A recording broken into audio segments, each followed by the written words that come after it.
चलिए अपने आत्मा के ज्ञान और ध्यान की ओर।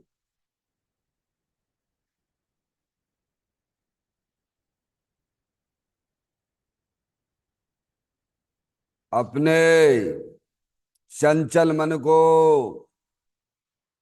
एवं चंचल उपयोग को स्थिर करने के लिए जिनवाणी माता के माध्यम से अपनी वर्तमान ज्ञान की पर्याय में सम्यक भी ज्ञान उत्पन्न करते हुए शरीर शरीर से संबंधित जितने भी चेतन अचेतन पदार्थ हैं उनका मुझ भगवान आत्मा के साथ में किसी भी प्रकार का कोई संबंध नहीं है। इस प्रकार अंदर जो अखंड ज्ञान ज्योति स्वरूप भगवान आत्मा है उसमें ही वर्तमान पर्याय का संबंध जोड़ते हुए कि मेरा यह भगवान आत्मा सदा काल शरीर आदि पर पदार्थों से भिन्न एकमात्र अखंड ज्ञान ज्योति स्वरूप है। ऐसा अपने आप को जानो और ऐसा ही अनुभव करो कि वर्तमान में ही मेरा यह भगवान आत्मा शरीर आदि पर पदार्थों से भिन्न एकमात्र अखंड ज्ञान ज्योति स्वरूप ही है।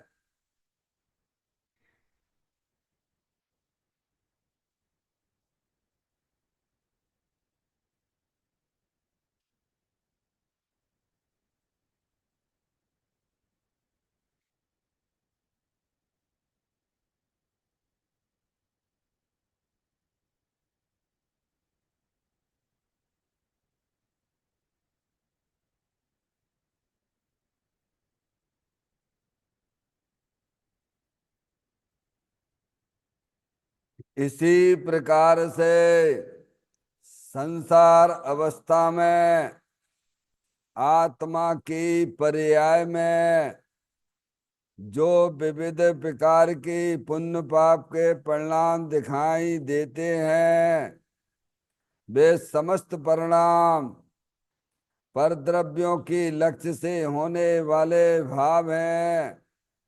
वे भी हमारे आत्मा का स्वभाव नहीं है। ऐसे समस्त रागादिक परिणामों में एकत्व बुद्धि, ममत बुद्धि, कर्तृत्व बुद्धि, भोक्तृत्व बुद्धि तथा उन रागादिक परिणामों की ज्ञाता बुद्धि को भी छोड़ते हुए अंदर में जो अखंड ज्ञान ज्योति स्वरूप भगवान आत्मा है जो कि सदा काल शरीर रागादिक से भिन्न एकमात्र पूर्ण निराकुलता स्वरूप है। ऐसा अपने आप को जानो और ऐसा ही अनुभव करो कि वर्तमान में ही मेरा यह भगवान आत्मा शरीर रागादिक से भिन्न एकमात्र पूर्ण वीतराग आनंद मूर्ति स्वरूप है।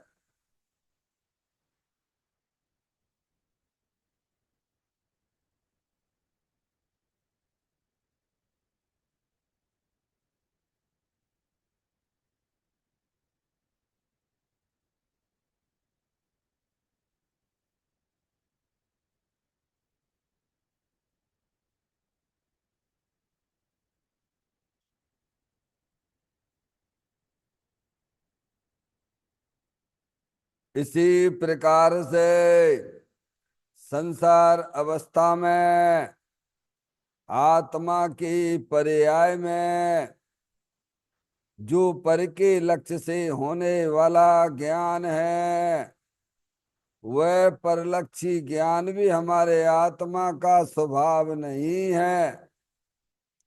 वह तो इंद्रिय जनित ज्ञान है।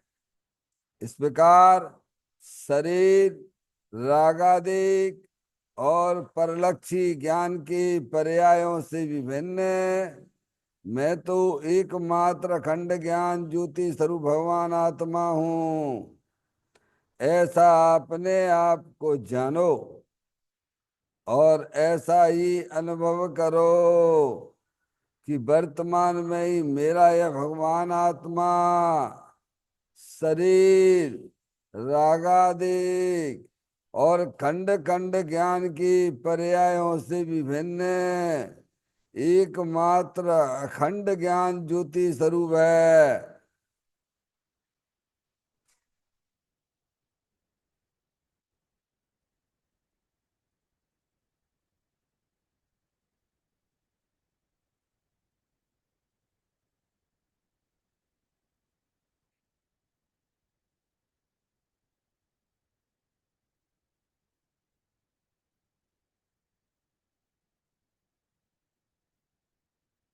द्रव कर्म, भाव कर्म, नो कर्म रहित शुद्धात्म स्वरूपो हम। मेरा ये भगवान आत्मा सदा काल शरीर आदि नौ कर्मों से भिन्न है। मेरा ये भगवान आत्मा सदा काल ज्ञानावरणादि 8 कर्मों से भी भिन्न है। मेरा ये भगवान आत्मा सदा काल मोह राग देश भाव कर्मों से भी भिन्न है। इस प्रकार द्रव्य कर्म, भाव कर्म, नो कर्म तीनों कर्मों से रहित मैं तो एकमात्र परम पवित्र शुद्धात्म स्वरूप हूँ, ऐसा अपने आप को जानो और ऐसा ही अनुभव करो कि वर्तमान में ही मेरा यह भगवान आत्मा तीनों प्रकार के कर्मों से रहित एकमात्र परम पवित्र शुद्धात्म स्वरूप है।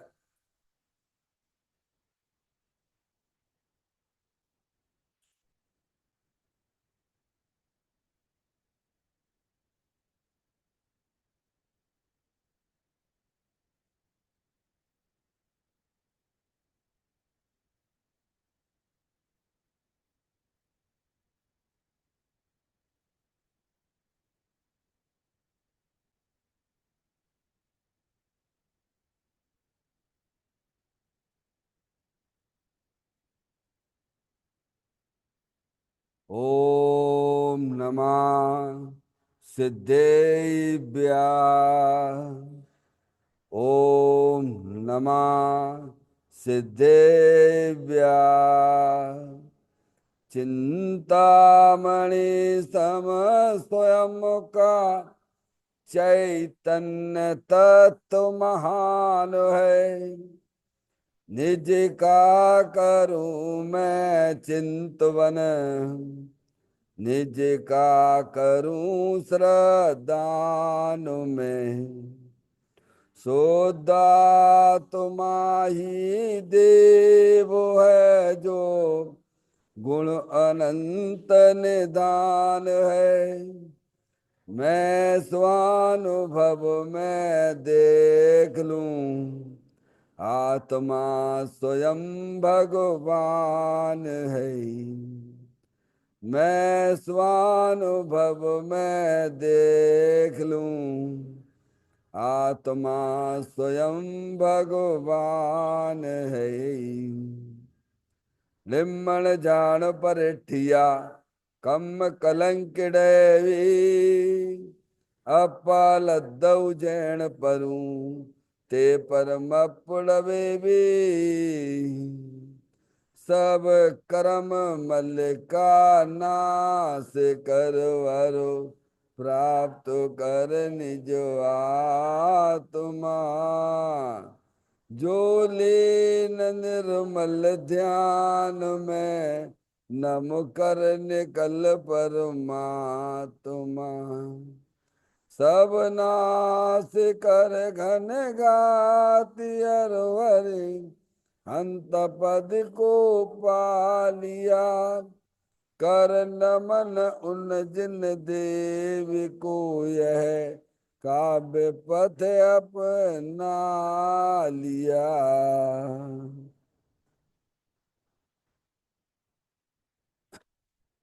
श्री योगसार जी नामक परम आध्यात्मिक ग्रंथ स्वाध्याय हेतु में विराजमान है। आज से 1400 वर्ष पहले इस महान पवित्र ग्रंथ की रचना दिगंबर संत योगेंद्र महाराज जी हुए हैं। उन्होंने इस महान पवित्र ग्रंथ की रचना की और उन्होंने इस ग्रंथ का नाम योगसार जी रखा। योगसार जी का सीधा सा अर्थ है मुक्ति के मार्ग में। योग का मतलब जोड़ होता है। किसका किसके साथ में जोड़ करना? तो अरिहंत परमात्मा कहते हैं कि अपनी वर्तमान शुद्ध ज्ञान की पर्याय का अंदर में जो अपना त्रिकालिक ध्रुव भगवान आत्मा, जो कि सदाकाल द्रव्य कर्म भाव कर्म नौ कर्म से रहित एकमात्र अखंड ज्ञान ज्योति स्वरूप है। ऐसी गायक प्रभु परमात्मा के साथ में अपनी वर्तमान शुद्ध ज्ञान की पर्याय का संबंध जोड़ने का नाम योग है, जिसे शास्त्रीय भाषा में सम्यक दर्शन सम्यक ज्ञान भी कहते हैं। और उस चैतन्य भगवान आत्मा में ही अपनी वर्तमान पर्याय को मग्न कराना, लीन करना, स्थिर करना, उसे सार कहते हैं, यानी सम्यक चारित्र कहते हैं। तो योग सार क्या हो गया? सम्यक दर्शन, सम्यक ज्ञान, सम्यक चारित्र वाली निर्मल पर्याय, पवित्र पर्याय, जो अपने आत्मा के आश्रय से प्रकट होती है, इसे यहाँ योग सार कहते हैं। देखिएगा, योग सार ग्रंथ के माध्यम से हम और आप यहाँ पर आज 59 नंबर की गाथा प्रारंभ करने जा रहे हैं, जिसमें दिगंबर संत योगेंद्र महाराज जी इस गाथा के माध्यम से जगत के समस्त जीवों को भेद ज्ञान की बातें बताते हैं। क्या इसमें बताया? आकाश के समान होकर भी मैं सचेतन हूं। आकाश द्रव्य है ना, अरूपी है ना। भगवान ने 6 द्रव्य बताए जाती है अपेक्षा: जीव द्रव, उद्गल द्रव, धर्म द्रव, अधर्म द्रव, आकाश द्रव और काल द्रव। ये विश्व की एक रचना है। क्या है ये? इस विश्व में जाति अपेक्षा 6 द्रव्य रहते हैं। समझ में आया? जीव द्रव, उद्गल द्रव, धर्म द्रव, अधर्म द्रव, आकाश द्रव और काल द्रव। तो आकाश द्रव से लिया, आकाश के समान, क्योंकि ऊपर आकाश की बात आई थी ना, ऊपर भी 58 नंबर में आकाश द्रव को लिया ना। उसी प्रकार इसमें समझना, आकाश एक अमूर्तिक द्रव्य है, वस्तु है। जो कुछ हमें दिखाई देता है वो आकाश नहीं है, वह तो पुद्गल की स्कंद रूप पर्याय है। आगे बात समझ में? तो कहते हैं आकाश द्रव्य के समान। आकाश है ना, आकाश द्रव्य पूरे लोकाकाश अलोकाकाश में व्याप्त है। क्या आकाश के 2 भेद कर दिए थे, जिसमें जीवादिक 5 द्रव्य रहते हैं, उसे लोकाकाश कहते हैं, और उसके बाहर को अलोकाकाश कहते हैं। तो आकाश के समान ही क्या कौन है? आकाश के समान होकर भी मैं सचेतन हूं। मैं कौन हूं? आकाश जड़ है, आकाश में जानने देखने की शक्ति नहीं है। पुद्गल द्रव्य में भी जानने देखने की शक्ति नहीं है। धर्म द्रव्य में भी जानने देखने की शक्ति नहीं है। अधर्म द्रव्य में भी जानने देखने की शक्ति नहीं है। काल द्रव्य में भी जानने देखने की शक्ति नहीं है। समझ में आया भैया। और जो आत्म वस्तु है वो जीव द्रव्य है, वो मैं हूं, मैं सचेतन हूं। क्या कहते हैं, मैं कौन हूं? आकाश को कौन ने जाना? बोलो, आकाश आकाश को जानता है क्या? आकाश में ज्ञान नाम का गुण है क्या? शक्ति है क्या? उदगल में भी जानने देखने की शक्ति है क्या? इन सबको जानने देखने वाला कौन है? तो आचार्य भगवंत कहते हैं, मैं चेतनेश्वर भगवान आत्मा हूं, सचेतन हूं, जानने देखने की शक्ति से सहित हूं। क्या जैसे आचार्य भगवंत अपने आप को जानते हैं, मानते हैं, समझ में, हमें भी क्या बनना है? पर्याय में अरियंत परमात्मा बनना है, सिद्ध परमात्मा बनना है। समझ में आया भैया? साधु परमेष्ठी बनना है। तो अपनी ज्ञान, अपना श्रद्धान कैसा होना चाहिए? आचार्य भगवंतों जैसा होना चाहिए। कैसा होना चाहिए? कैसा होना चाहिए? उन जैसा ज्ञान हो, उन जैसा श्रद्धान हो। समझ में आए? उसके बाद रमणता की बात है। क्या कह रहे हैं भैया? उसके बाद चारित्र की बात है। अभी तो श्रद्धा और ज्ञान कैसा चल रहा है हमारा ज्ञान अवस्था में, कि मैं लड़का हूं, मैं लड़की हूं, मैं शरीर वाला हूं। तो तुम लड़का लड़की हो, शरीर वाले हो, कि तुम चेतनेश्वर भगवान आत्मा हो? बोलो। फिर अब अनुभव कैसा होना चाहिए? मैं जानने देखने वाली चेतन आत्म वस्तु हूं, अरूपी हूं, इंद्रिय ज्ञान का विषय नहीं है। ऐसे भेद ज्ञान अपनी ज्ञान की पर्याय में जगाइए आप। समझ में आया भैया? ज्ञानियों ने अपनी शुद्ध ज्ञान की पर्याय में भेद ज्ञान की ज्योति जलाई है, लक्षण के द्वारा अपनी चीज पहचान ली। आप भी ये लक्षण के द्वारा अपनी चीज पहचानते हो कि नहीं पहचानते? बोलो। हैं? आप घर पे जाओगे, हैं, तो आपको मालूम है ये घर मेरा है, क्या कहोगे? और बाकी के घर? ऐसा चलता है कि नहीं चलता है? तो धर्म के नाम पे भी यही करना। क्या करना? अपनी चेतन वस्तु को पहचान लेना। अब ये कौन समझे?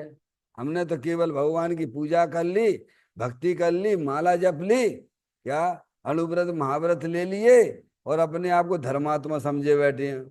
और अंदर में शुद्ध ज्ञान की पर्याय भेद ज्ञान की ज्योति है ही नहीं है। अपने आप को लड़का देखते हो, अपने आप को लड़की देखते हो, अपने आप को श्रावक देखते हो, अपने आप को मुनि देखते हो। प्रथम, समझ में आया भैया? धर्म की प्रथम में प्रथम सीढ़ी सम्यक दर्शन को कहा गया है, सम्यक ज्ञान को कहा गया है। समझ में आया भैया? वो तो शुभ भाव है। भगवान की पूजा का, भक्ति का, दया दान आदि के परिणाम ज्ञानी जीवों को भी उनकी पर्याय में आते हैं। अशुभ भाव से बचने के लिए ज्ञानियों को भी आते हैं। पर वे अपने आप को कैसा देखते हैं? ज्ञानी और अज्ञानी में अंतर समझ में आता है। अज्ञानियों को वस्तु स्वरूप का पता ही नहीं है, और वस्तु स्वरूप का जब ज्ञान नहीं है, पता नहीं है, तो वो अपने आप को कैसा देखेगा? मैं शरीर वाला हूं, मैं श्रावक हूं, मैं मुनि हूं, कैसा देखता है? और ज्ञानी कैसे देखते हैं? मैं सचेतन हूं।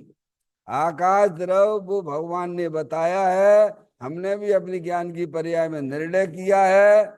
जगत में जाति अपेक्षा छह द्रव्य ही है, ना कम है ना ज्यादा है। तो भगवान जैसा ज्ञान हो गया। क्या हो गया भैया? समझ में आती है बात? धर्म की बात है। ज्ञानियों जैसा तुम्हारा ज्ञान हो जाएगा अभी हाल में बैठे बैठे। समझ में? क्योंकि उनके ज्ञान में भेद ज्ञान की ज्योति चल रही है। वे वस्तु स्वरूप जैसा है वैसा जानते हैं और मानते भी हैं। तो यही तो आचार्य भगवंत हमको समझा रहे हैं, पूरे लोकाकाश अलोकाकाश में एक आकाश अरूपी द्रव्य है। समझ में आया? और उसको जानने वाली चेतन आत्म वस्तु है। किसने जाना उस आकाश को? आत्मा ने जाना, मैंने जाना। किसने जाना? आप यहाँ हो तो किसने जाना? शरीर ने जाना कि मैं आत्मा ने जाना? और फिर भूल कहाँ चल रही है? तो दो वस्तुएं हैं ना। अरे शरीर जड़ है भैया। लक्षण के द्वारा हमें अपने चेतन आत्म वस्तु को पहचानना चाहिए। आपने घर पे देखा, आपने लक्षण पहचान लिया कि भाई साहब हमारा घर ऐसा ऐसा बना है। क्या कोई चिन्ह है तभी तो पहचाना कि नहीं पहचाना? बोलो, बिना चिन्ह के पहचान लिया क्या आपने? कोई चिन्ह है कि नहीं घर को पहचानने का? ऐसे ही अपना चिन्ह इसमें पहचानो। ये शरीर क्या है?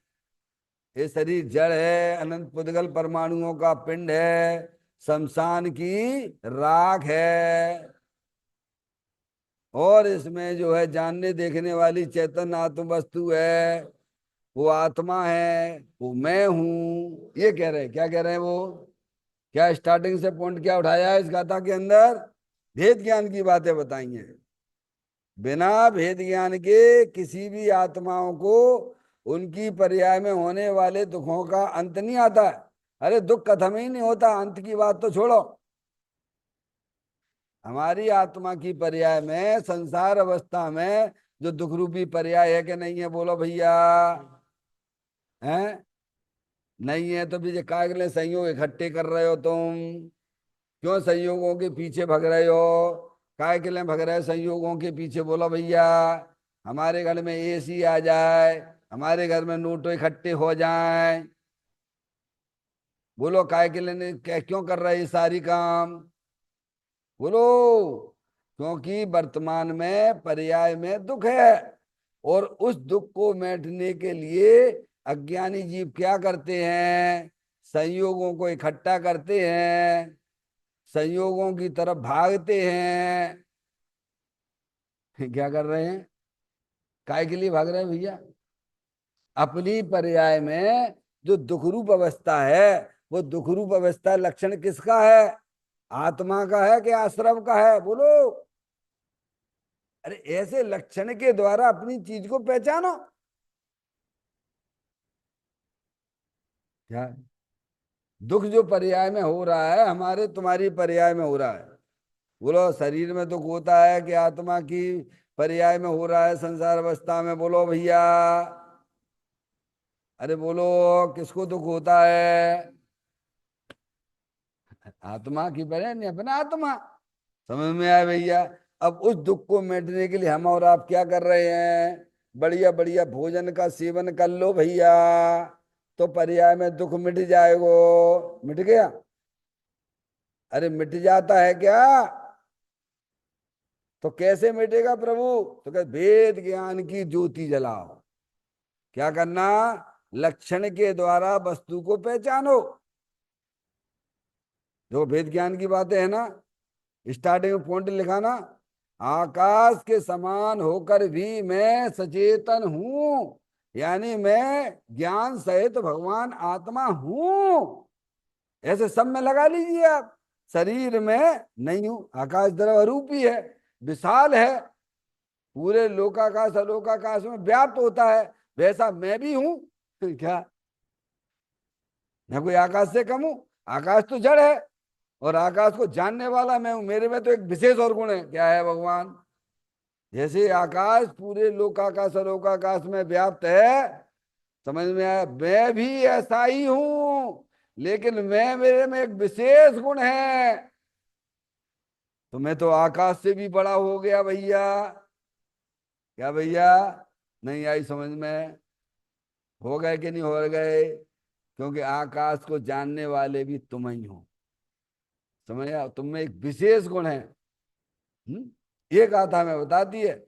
ऐसे ही, ऐसे ही भेद ज्ञान की बात है। अंदर में जो रागादिक पंडितियां होती हैं, बोलो वो किसकी हैं? शरीर की हैं कि आत्मा की हैं कि आश्रव तत्व है? बोलो। तो लक्षण के द्वारा पहचानो, अरूपी है, ध्यान रखिएगा। हम्म, रागादिक परिणतियां शुभ भाव रूप से, और शुभ भाव रूप से हमारी आत्मा की पर्याय में होती हैं। पंच इंद्री के विषय भोग के परिणाम, हिंसा के, झूठ के, चोरी के, कुशील के, परिग्रह के परिणाम, ये आश्रव तत्व है, ये पाप आश्रव है। क्या है? ऐसे ही भगवान की पूजा के, भक्ति के, दयादान आदि के, स्वाध्याय के, जो देव सा गुरु का लक्ष्य करके परिणमन होता है, वो शुभ परिणाम है, शुभ भाव है। दोनों क्या है? शुभ अशुभ परिणाम क्या है? राग है, राग के दो भेद हो गए।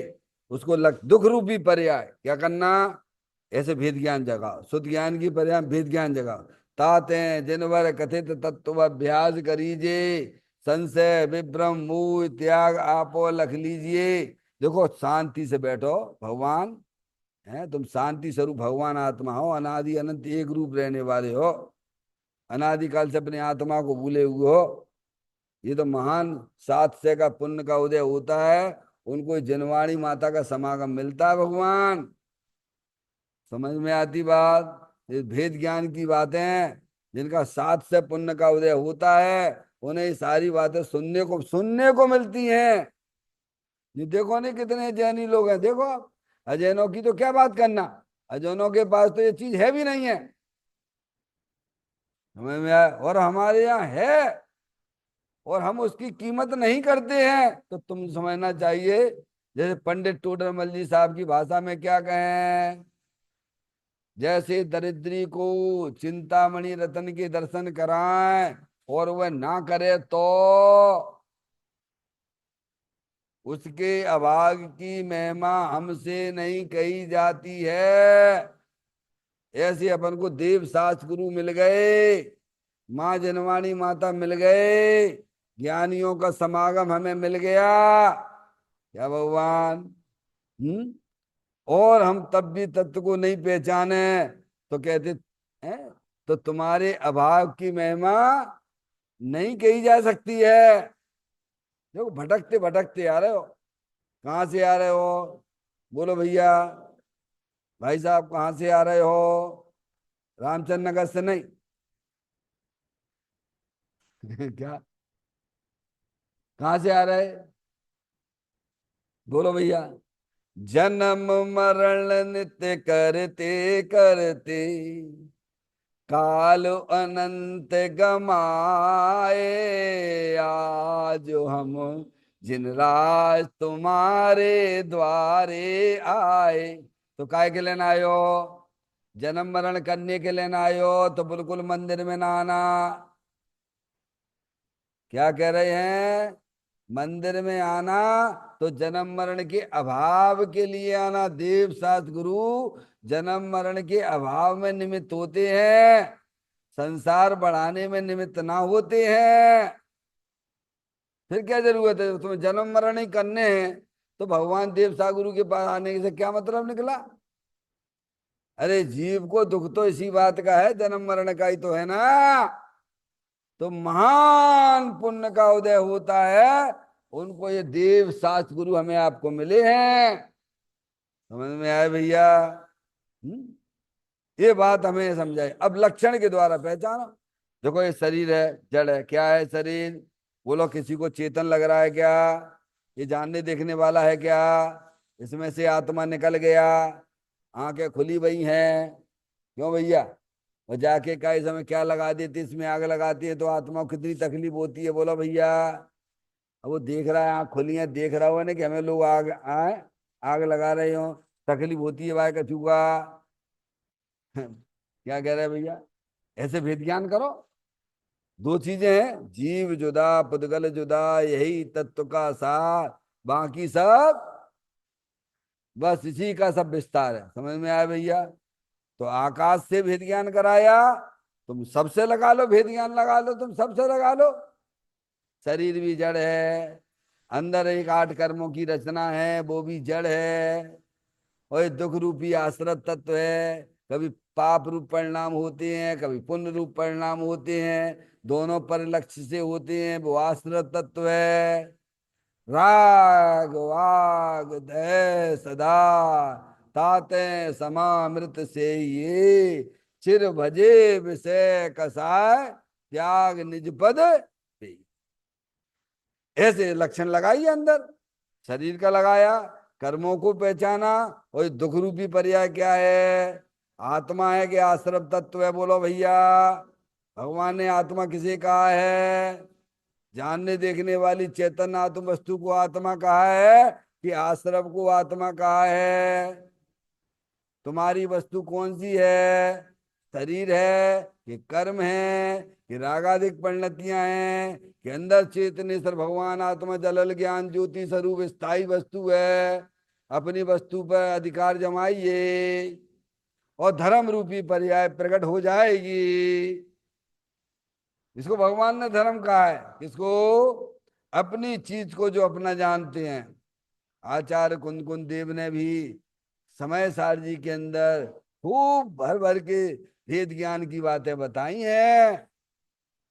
38वें नंबर की गाथा में तो उन्होंने अपना परिचय दिया है। मैं एक शुद्ध सदा रूपी ज्ञान द्रग हूं यथार्थ से, कुछ अन्न वो मेरा नहीं, परमाणु मात्र नहीं। अरे क्या समझ में आया भैया? तो यहाँ भेद ज्ञान से शुरू किया। क्या किया है कि आकाश, आकाश यानी आकाश द्रव्य के समान होकर भी मैं सचेतन हूं। मतलब जैसे आकाश पूरे में व्याप्त है लोकाकाश में, वैसे मेरा भगवान आत्मा भी सर्वज्ञ स्वभावी है। कैसा है? बोलो कैसा है? सर्वज्ञ स्वभावी है कि नहीं है? इस सर्वज्ञ नाम का गुण किसमें है? बोलो सर्वज्ञ नाम का गुण किसमें है? हैं? बताइए आप। ज्ञानी कहते हैं कि ऐसे जो है लोकाकाश है, ऐसे एक नहीं अनंत लोकाकाश भी होना, उन सबको जानने वाला भगवान आत्मा है। समझ में आती भैया? तुम तो बहुत महान हो, सर्वज्ञ भगवान जैसे हो। तुम में और भगवान में कोई अंतर नहीं है। बस उन्होंने अपनी शक्ति को पहचाना और उन्होंने अपनी पर्याय में व्यक्त कर लिया। अरे द्रव्य गुण से तो कोई अंतर है ही नहीं है। सभी आत्माएं स्वभाव से ही सर्वज्ञ स्वभावी है। मैंने अपने पर्याय को, अपने ज्ञान को अपने भगवान आत्मा को पहचानने में लगाया, उसकी दृष्टि करी, तो इनकी सब शक्तियां उनकी पर्याय में व्यक्त होने लग गई। क्या हो गई भैया? और एक दिन ऐसा दशा आ गई उनकी पर्याय में कि पर्याय में भी भगवान हो गए। तो यही काम तो हमें करना है ना। ताते जिनवर कथित तत्वाभ्यास करीजे, संशय विभ्रम मोह त्याग आपो लख लीजिए। ये काम हमें क्यों नहीं लगता है, जबकि करने लायक काम तो यही है।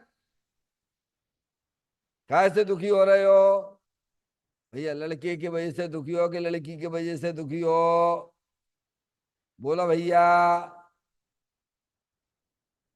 सब देखिए अज्ञानी जी सब एक ही भाषा बोलेंगे कि ये लड़का हमारी बात नहीं मानता ना, इसीलिए दुखी है।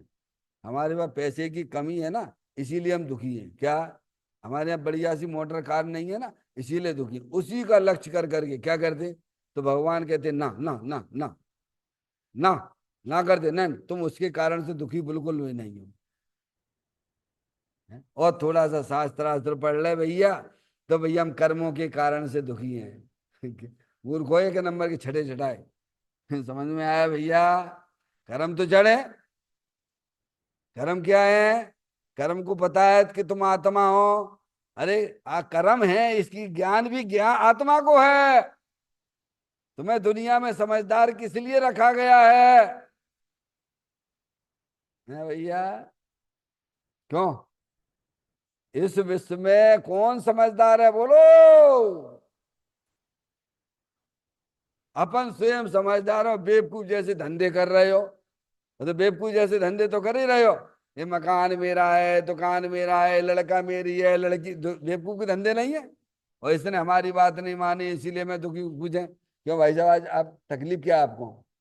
अरे वो क्या है ना, वो लड़का हमारी बात बिल्कुल नहीं सुनता है, इसलिए मेरे को बड़ा टेंशन है। तो कोई समझदार है भाई साहब, आपको बाकी वजह से टेंशन नहीं है। क्या कह रहे हैं? क्या कहेगा सामने वाला? समझदार क्या बोलेगा? तो हम तो पूरी जिंदगी यही समझ रहे थे, हम तो लड़के के कारण से दुखी है। तुमने अपनी जिंदगी व्यर्थ में खो दी। मैंने 1 मिनट में आके कह दिया भाई साहब तुम उसकी वजह से दुखी नहीं हुआ, बिल्कुल उसके वजह से नहीं। तो कैसे? अज्ञानता से दुखी हो।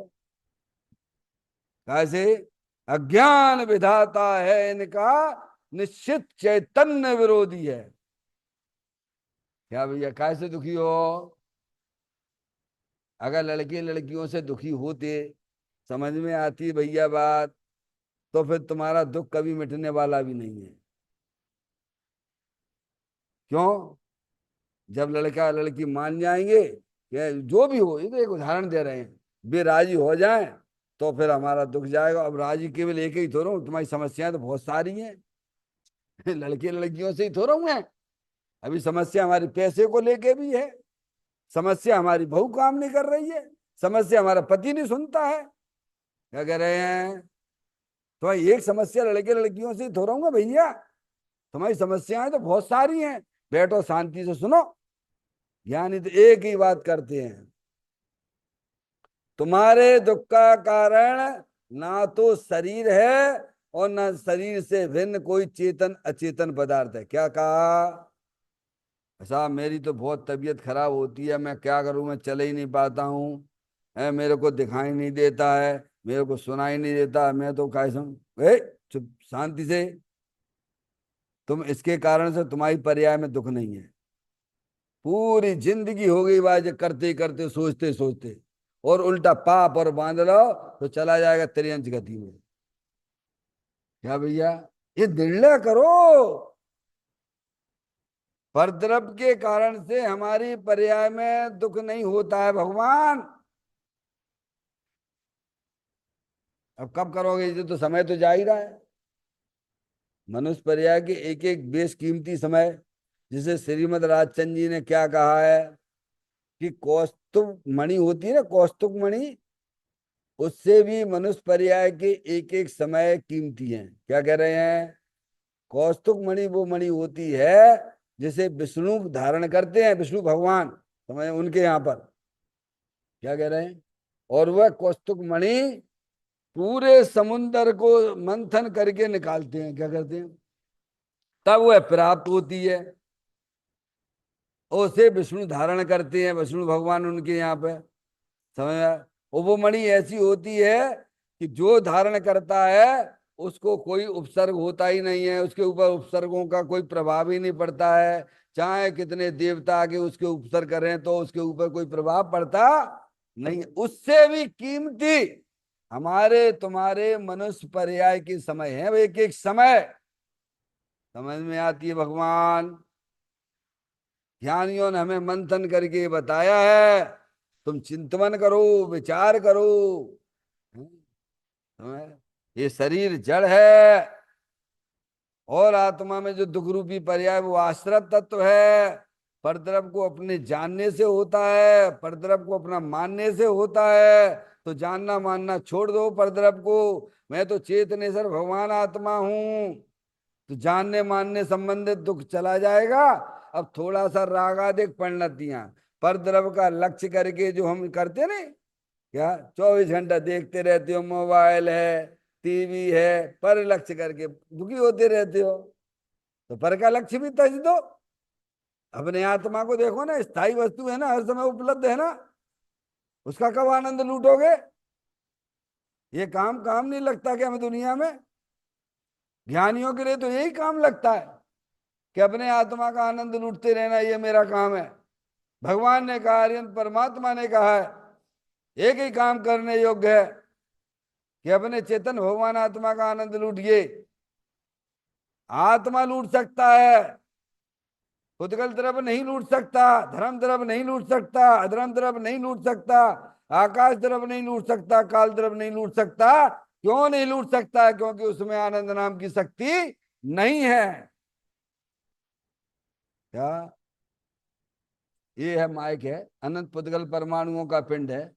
ये चाहे तो भाई साहब हम थोड़ा आनंद लूट लें, ये लूट सकता है क्या? अरे बोलो माता जी। अरे जो जड़ है ना ये, इसमें है आनंद नाम की शक्ति है, सुख नाम की शक्ति है। अच्छा, आत्मा में है बराबर, ज्ञान नाम की शक्ति, आनंद नाम की शक्ति भी है, सुख नाम की शक्ति है, शांति नाम की भी शक्ति है।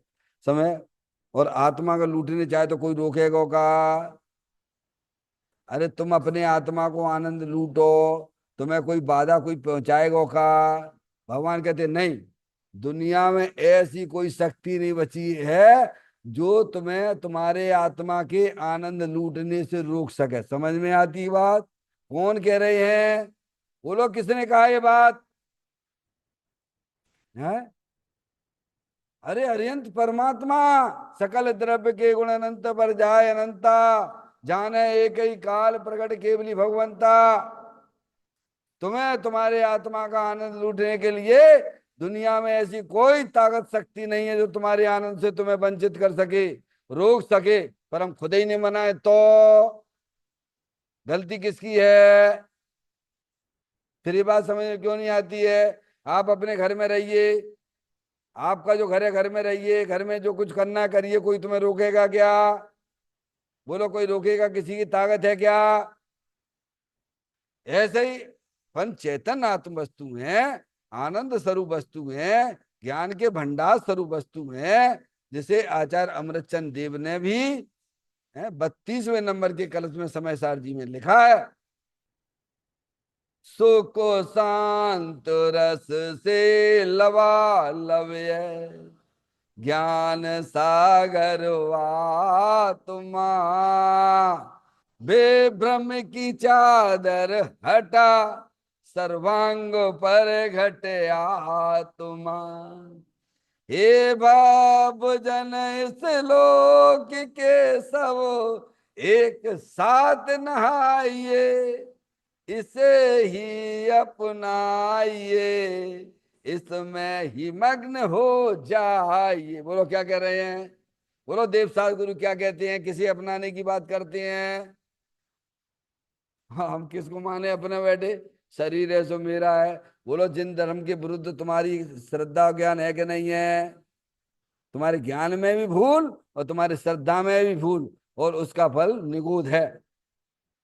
समझ में आया भैया? और वे कहते इसे अपनाइए, अपना चेतन भगवान आत्मा ज्ञान आनंद स्वरूप है, सुख शांति के भंडार स्वरूप है। यही मैं हूं, मैं सचेतन हूं, मैं शरीर नहीं हूं। ऐसा अपने शुद्ध ज्ञान की पर्याय में पावर लाओ। क्या? अब तुम खुद ही नहीं लाना चाहते हो तो कर्म क्या करेंगे बेचारे? क्यों? कर्म के कारण हमारी पर्याय पावर रुकोगा। कर्मों को तो खुद ही नहीं पता हो कि जो तुम आत्मा हो। अब तुम खुद ही नहीं ला रहे तो उसमें कौन करेगा? कहीं से लाना? आसाम बैठे होगा, हे भगवान हे भगवान। ये भिखारियों का जैन दर्शन नहीं है जे। समझ में आती है बात? यहाँ तो भिखारीपन मिट जाता है, पर्याय में होने वाले सारे दुख का अभाव हो जाता है। ऐसा ये जैन दर्शन है। देखो, गाथा का पाठ करते हैं, कल इसकी गाथा जो अपन प्रारंभ करेंगे, आज पाठ कर लेते हैं। आकाश में ही शुद्ध है निज आत्मा परमात्मा, आकाश है जड़ किंतु चेतन तत्व में तेरा आत्मा। क्या कहते हैं? हे जीव, कौन को कह रहे?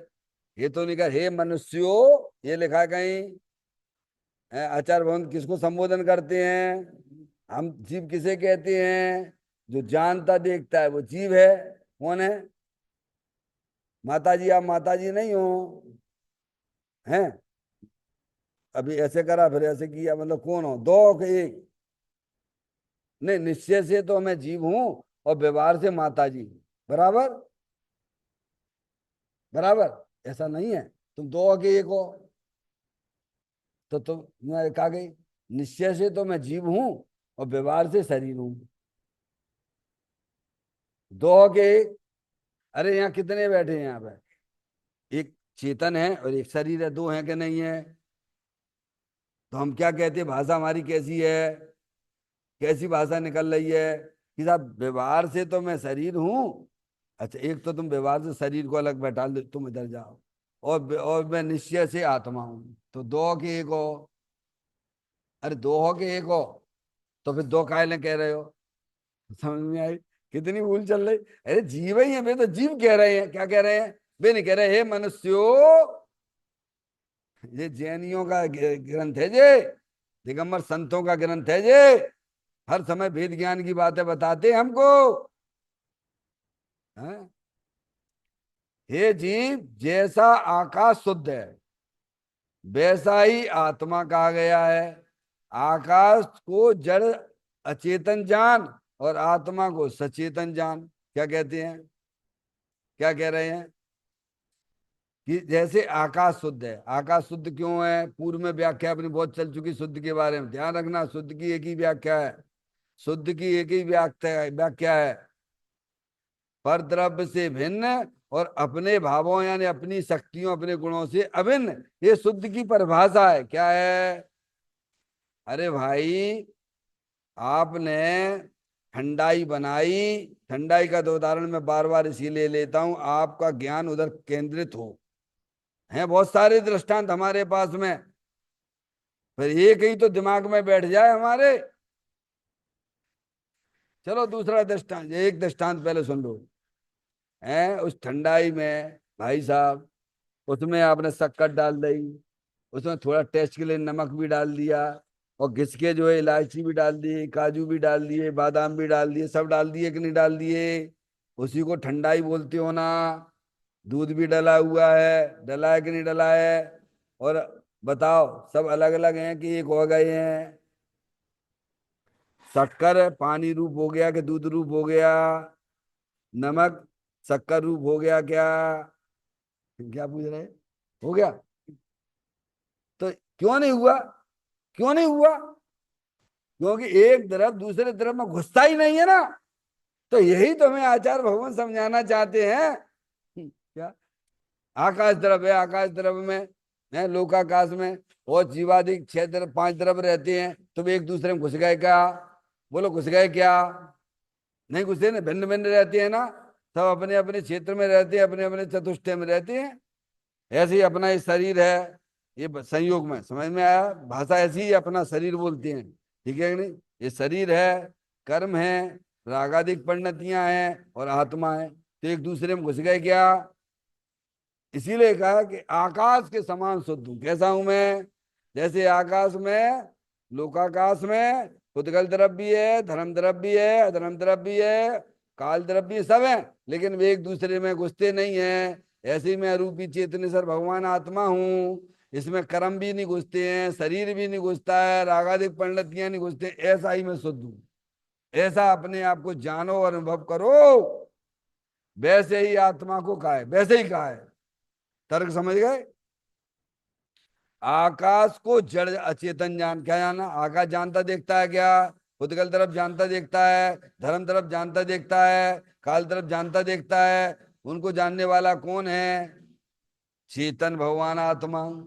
तो कहते हैं जड़ अचेतन जान आकाश को, आत्मा को कैसे जानने देखने वाली चेतन आत्म वस्तु है।